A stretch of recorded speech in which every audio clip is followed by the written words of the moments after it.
and welcome to Live in the Solution. I'm Mary Trimble, your astrologer and tarot reader, here with your readings for July the 1st through July the 7th. These readings come in three sections, guys. First the intro, then the astrology report, and then the tarot reading. And there will be skip times if you're checking out your sun, moon and rising in the show more section below. So look out for that. Sometimes it takes me a minute to get all the links to the other videos down there, but check them out. These are general readings, guys. Please don't assume that everything I say here is applicable to you. Just take what resonates and leave the rest. And if you would like a personal, more tailored reading for you, go to my website. And the link to my website is below, and just check out the kind of readings that I offer. Firstly, I want to really apologize for last week. I only got I think it was eight readings out. And I got some tragic and shocking news. I recently interviewed a wonderful astrologer, Dan First, and we recorded the interview on June the 13th, and we plan to release it on the 1st, right before the eclipse. But unfortunately, he passed away on Sunday, June the 23rd. So I just didn't have it in me to do the readings. I was deeply saddened, and I'm very upset about that loss.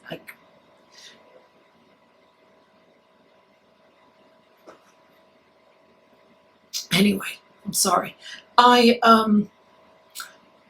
of respect, I asked his family permission to release it as we agreed upon, the time that Dan and I had agreed upon. He was excited about it. I'm excited about it. It's really a great subject. He was an astrocartographer. So check that out on Sunday night. Monday night, Monday the 1st of July. It's 6:15. It'll be released as a premiere, so I will be attending and watching with you, and I can answer questions during it. So a big thank you to Dan's family for allowing me to do that, and honor him, because he was such a lovely soul. So what else? If you haven't joined my Facebook group, the link is below. Join the Facebook group. Every 2 weeks I do a live at 5, and I do a little astrology, and then afterwards, I have my cards and I answer questions, and we have a great time. So join that group, and I'm doing live at 5 tomorrow. That's Monday, the 1st of July, just before the premiere of Dan First's interview. So join me. So let's, without further ado, let's go to your astrology report, shall we? And before I go, happy World Pride. New York is buzzing with pride and love and colour. It's so wonderful. So happy Pride to everyone. Hello everyone, and welcome to the astrology section of your reading. And so much is happening this week. It is wild and crazy. Starting off on Monday, the 1st of July, Mars, the planet of passion and action and courage, is moving into Leo. Also courage, passion, fire, and open heart. So this is a really big shift in energy, and we're probably feeling it on Sunday. It's like it's about, saying what you mean. It's about being passionate. It's about taking action. It's about moving forward. It's about being heart-centered. And so that's a lovely energy. We just have to be careful. There's, of course, fire, there's two sides to passion. Fire is that wonderful sensual passion, and then there's that angry passion, right? So we have to be aware of that for some of us. Now, where it happens in your chart depends on how it affects you. If you would like to know more about that and would like a personal reading, you can go to my website and book a reading with me that can give you some more insight on how that will affect you and all the other aspects that are happening this week. Now, the big news is this total solar eclipse in Cancer. And it's very powerful. It's that Cancer, Capricorn kind of energy that's going to play out through to 2020. Now, this is a beautiful, it's all about our home, right? Because Cancer's about home, it's about nurturing, it's about family, it's about our roots. So it's all about what's going on at home. Now, eclipses are about change. They shake things up. Sometimes there's a little fear there for some of us because the inevitable happens when an eclipse comes into play. And we have this beautiful relationship going on at the same time with Neptune, right? So Neptune is in a trine to this eclipse. And also, this is, a total solar eclipse. So this is a new moon. These are new beginnings. So depending on where it lands in your chart, of course, it's in Cancer. So Cancers are going to feel different. They're going to come out. They're going to be renewed. This is happening in their first house of their identity, who they are. What's happening for them, what's changing within you. It happens with each sign in a different house, so it happens in a different way to each person. Now, we have, it's going to be about relationships for Cancer because we've got Saturn, the planet of lessons, structure, and rules, is opposite.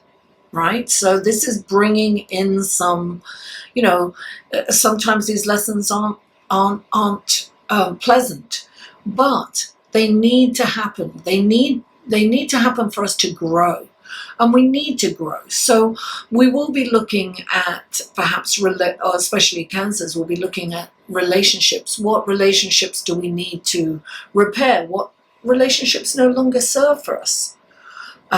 What behaviors no longer serve us? What is it that's holding us back? So it's really a time of self-reflection. It's also, a time of taking care of ourselves. Are we getting enough sleep? Are we getting enough nutrients? Are we getting enough exercise? Those kind of things, we need to really look at ourselves, and are we taking care of ourselves during this time? We need to nurture ourselves, right? So eclipses can have a little fear because change, nobody likes change. And so and things happen in a way sometimes that are disconcerting.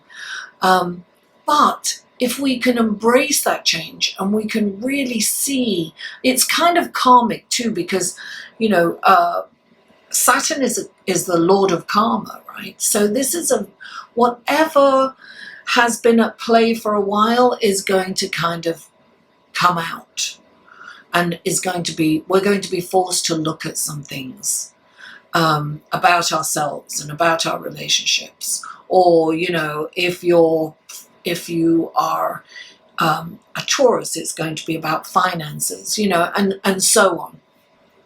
So, Gemini about communication. And so anyway, I'm not going to go into the actual details on each sign, but it is a huge and powerful eclipse. Now, we really need to raise our vibration during this time and really take notice of our internal dialogue, and don't let us criticize ourselves, drop it. If we notice that, we need to change that. We need to have the highest vibration at this time to get us through. And meditation, if you're into it, is wonderful for that, for raising our vibration. Now, the next big thing is on Sunday, the 7th, when Mercury stations retrograde. Yes, darling, every summer Mercury goes retrograde. And here it is again. So it is in Leo at the moment, and it is about to backtrack. And by the mid-month, I think it'll be in Cancer yet again. This is always a time of reflection, right? When Mercury goes retrograde, it's a time to go in. It's a time to look at ourselves. It's a time to reorganize, regroup, get our ducks in a row, and get all our ducks in a row, because we need to be ready to go forward. It's not like you stop doing anything. You know, Mercury rules electronics. It's the intellect. It's important to look at how we communicate and you know, reflect on what changes that we can make going forward. Organize, you know, reorganize, you know. Listen, I always say declutter the mind is meditation, right? Declutter your home. You know, do things, work with the energies. When you work with the energy of a planet, you it's like having a little motor in your back, and you know, it's like going from a rowboat to a motorboat. Right? That's what we want. We want to be propelled by the universe. We want to work with the energies of the universe to get our life forward, to move forward more productively and happily, ultimately happily, right? And we'll be moving up to a lunar eclipse mid-month, and I'll talk about that probably in the next astrological report. So without further ado, guys, let's go to your tarot reading, shall we? Hello, Taurus, and welcome to your astrology, the tarot section of your reading. I have already shuffled offline. I just wanted to do one more for you. All right, what wonderful blessings, guidance, and helpful information can you give Taurus for this coming week? 3 cards for Taurus, please. What helpful guidance can you get Taurus through this eclipse? Oh, there we go. One more card for Taurus. One more card. This is funny. They've all kind of come out upside down. I don't even know what they are. I'm going to pull them over, okay, because I need to clarify them. Okay.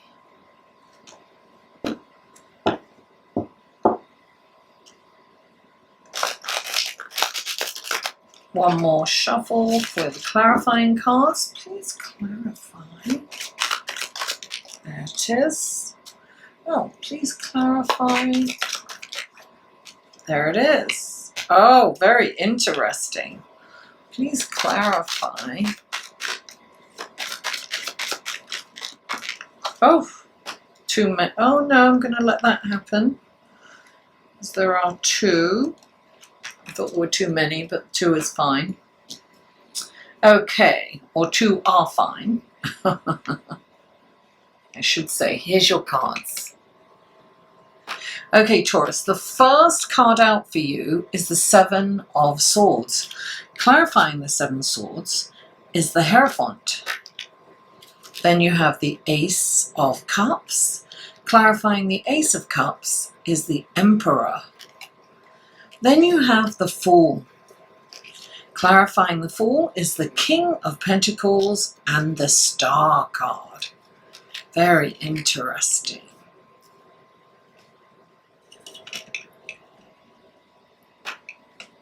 Okay, Taurus. The first card out for you, let me put that up a little bit, there you go, is the 7 of Swords. So the 7 of Swords is something nefarious is going on in your life. Somebody's not telling you the truth. Somebody is lying to you about something, about a situation. It could be that you are in denial about a situation. You're not, you know, this is what happens. The eclipse happens and we need to look at something. We need to make a change. Or the change is made for us. And it's usually for the better, although when we're going through it, it doesn't feel it. It's interesting because the clarifying this is the Hierophant. And the first thing that I noticed were keys crossed. And the first thing I thought about is there's a decision to be made. And you have to trust and have faith that these changes are happening for a reason. So maybe this person or situation is in your life for a reason for you to make that change. Because we all know Taurus do not like change, particularly. They're very fixed, and they have to be pushed into change. This can be a little fear, but there can be a little fear around this, but you need to have faith and trust that everything is happening for the right reason. And you may have to take some action, 5 is change. And the Hierophant is the number 5. This is going back to your faith and trusting in, the spiritual realm. We have this beautiful connection with Neptune at this time. So it's important for you to see the truth in the situation. I'm definitely getting that for you. Now the next, and here you go. The next card out for you is the Ace of Cups. Look, intuitively, you know what's going on. You've been given the gift of the third eye, right? My cup floweth over, but this is a gift of sight.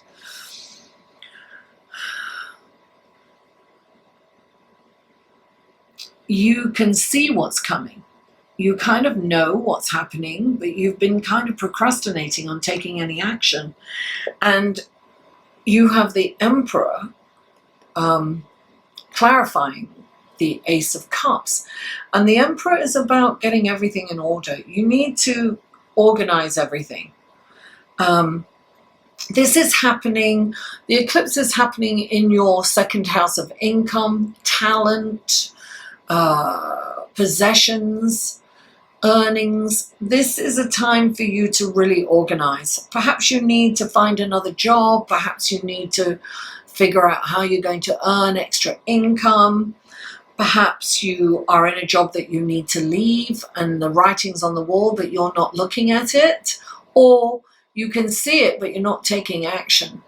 So this is you go with your gut feeling, Taurus. You need to trust your gut feeling because you need to make that change.